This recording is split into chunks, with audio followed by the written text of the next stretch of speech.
Esta é a nossa atual versão do comparativo entre o Simples Nacional, o lucro presumido e o lucro real. Este arquivo utiliza macros, sendo indispensável habilitar a edição e o seu conteúdo. Não tem senha de proteção, seja no VBE, que é o ambiente de programação, seja nas planilhas que compõem o arquivo. Então, se você vier até Revisão, clicar em Desproteger, pronto, já desprotegeu esta aba. Agora, você clicando aqui, por exemplo, você consegue visualizar as fórmulas. Ok? Vou fechar essa aba. O ideal é que deixe sempre a planilha protegida. Então, vem aqui, vou dar um OK. Por quê? Facilita até para navegar. Ó. Agora ele só navega pelas áreas permitidas para receber dados, tá vendo? Que são todas em azul degradê. Temos um tutorial para ajudá-lo a trabalhar com a ferramenta e para compreender a forma de cálculo, de cada opção tributária. Antes de partirmos para o preenchimento do quadro comparativo, é preciso definir o tipo de atividade da empresa. Isso tem implicação tanto no cálculo do lucro presumido quanto do Simples Nacional. Então vamos para a aba Atividades e esses dois campos, percentual IR e percentual CSLL, que é contribuição sobre lucro líquido, e aqui imposto de renda, eles servem para determinar o percentual de presunção de lucro para o cálculo do lucro presumido. E esses dois campos, tabela Simples Nacional e sujeito ao fator R, atendem às necessidades do cálculo do Simples Nacional, sendo que aqui você abre uma lista para escolher o tipo de anexo que está relacionado à atividade que foi informada à esquerda. Da mesma forma, você diz se a atividade está sujeita ou não ao fator R, que vamos ver em seguida. Bom, vamos fazer um preenchimento a título de exemplo. Então, venho aqui, vou preencher com atividade imobiliária,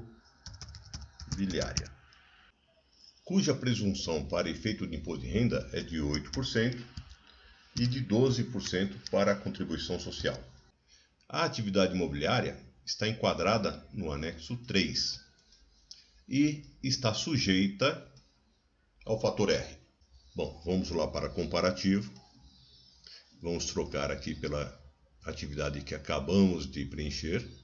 E percebam que aqui embaixo já alterou para 8% de presunção por imposto de renda e 12% para contribuição social. Já disse que faz parte do anexo 3 e que sim, está sujeito ao fator R.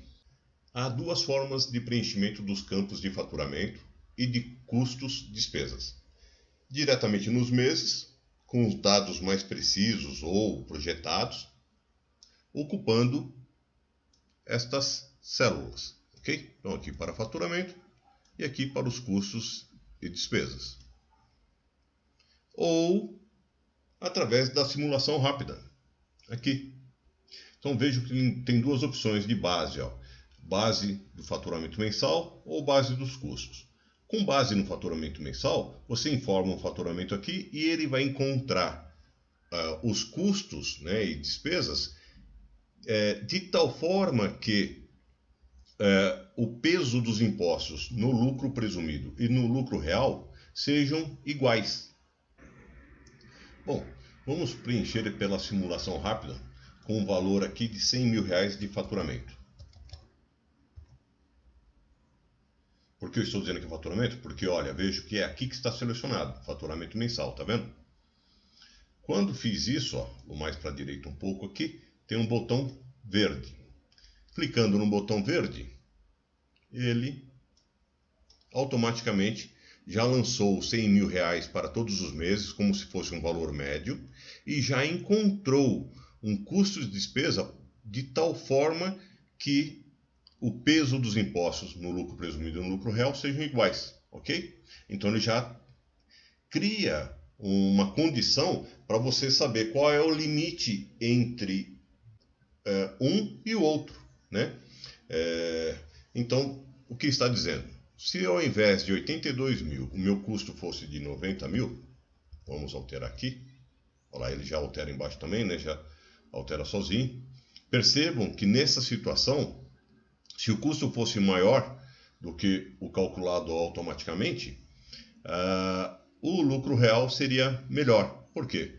Porque a diferença é, quanto menor é a margem de ganho, né, melhor vai ficando para o lucro real, né? E quanto maior a margem, melhor para o lucro presumido, tá certo?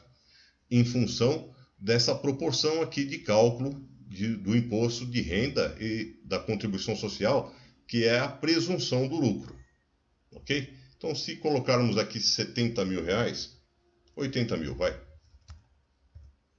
Olha lá, agora ele está dizendo que o lucro presumido é melhor. Ah, mas como é que fica o Simples Nacional? Vamos ver agora. Importante frisar que quando falamos há pouco de 8% de imposto de renda e 12% para a contribuição social, nós estamos nos referindo ao lucro presumido, ou seja, 8% de presunção de lucro para efeito de cálculo do imposto de renda e 12% para efeito de cálculo da contribuição social. O que significa que dos 100 mil reais você aplica 8%, então 8 mil reais, e 8 mil passa a ser a base de cálculo para a aplicação do imposto de renda. Então seria 15% de imposto de renda sobre 8 mil reais. E 9% de contribuição social sobre 12 mil reais, 12%. Ok? Então, se mudarmos aqui o tipo de atividade, uma que tem 32% de presunção para o imposto de renda e 32% de presunção de lucro para a contribuição social também, vejam que a história mudou aqui. Agora, o lucro real passou a ser melhor que a opção do lucro presumido. Para essa atividade, né, de treinamento em desenvolvimento profissional. Para a que escolhemos, né, atividade imobiliária, o lucro presumido é melhor em função de uma presunção de lucro menor, ok? Outro fator muito importante é a questão da definição do peso do PIS/COFINS para o lucro real. O que é isso? No lucro real, toda vez que você compra insumos ou tem os gastos que estão relacionados à produção, isso te gera crédito de PIS/COFINS, né? E toda vez que você vende, te gera débito de PIS/COFINS. Então, sobre essa diferença é que você paga o PIS/COFINS, só que numa alíquota diferente, ok? Muito maior que na do lucro presumido. Então, acaba tendo um peso alto. Significa assim, se ao invés de... Aqui estamos dizendo que 100% das despesas geradas desses custos aqui, desses 960 mil, 100% dele gera crédito de PIS/COFINS. O que pode não ser verdade, né? Dependendo muito da atividade. Se for serviço, por exemplo, o grau de aproveitamento é baixo, tende a ser baixo, né? Então, mas se colocarmos aqui que o aproveitamento é de 50%, o que vai acontecer? Olha lá, ele piorou a situação do lucro real. Tá vendo? Tá certo? Então, talvez, mesmo que fosse numa outra atividade em que o lucro presumido tivesse uma carga maior, né, em função da presunção do lucro, não, até que voltou o lucro real a ser melhor. Mas se eu falar, não, o aproveitamento é menor, vamos ver? Olha, ainda assim, se for só de 20%, agora, vejam, o lucro presumido passou a ser ligeiramente melhor. Se aqui for 10%, olha, o lucro presumido, então, depende de algumas variáveis, né? No caso aqui, a questão da atividade e a determinação através da ajuda da contabilidade, né? De um contador, saber qual é o percentual de presunção, ok? E também qual é o grau de aproveitamento de PIS/COFINS, né? dos custos e despesas que são geradas para a produção. Agora sim, vamos ao Simples Nacional. Os anexos do Simples Nacional estão nesta aba. Então aqui é comércio, indústria, serviços, 3 anexos para serviços, tal. Esses dados estão atualizados e alimentam esta outra aba onde é feito o cálculo. Observe que estes campos de preenchimento referentes aos 11 meses anteriores ao período que está sendo considerado na simulação já foram preenchidos automaticamente com o valor da simulação, ok? Mas nada impede que você venha aqui e altere, ok? Então você pode pôr o valor aqui de 50 mil. Aí já tem uma fórmula, mas não tem problema passar por cima dela, tá? Aí aqui foi 80 mil e assim por diante. Bom, digamos que a empresa tenha iniciado suas atividades em abril. Nesse caso, você tem que preencher os meses anteriores com 0. Tem que ser 0, tá? Começou em abril, começou tendo faturamento, aí 50 mil, estou chutando aqui, né? Tá, assim vai. Mas tem que ter 0, que é para não computar no cálculo da média, tá ok? Porque daí não considera a média dos últimos 12 meses, mas sim dos últimos 10 meses, e assim por diante, tá bom? Bom, com relação à folha salarial, precisa ser preenchido com o número exato da folha de pagamento, se existir, né? E se for data posterior, com uma projeção do custo da folha de pagamento. Tá? E o preenchimento desses campos referente à folha de pagamento, né, folha salarial, é necessário para o cálculo do fator R. No caso da atividade que foi escolhida aqui no comparativo, esse daqui, treinamento em desenvolvimento profissional, não tem fator R, tá vendo? Não segue o fator R. Então vamos trocar aqui por atividade imobiliária que nós definimos como tendo o fator R. E vamos voltar lá para o cálculo do simples. Agora sim, ó, então sujeito ao fator R.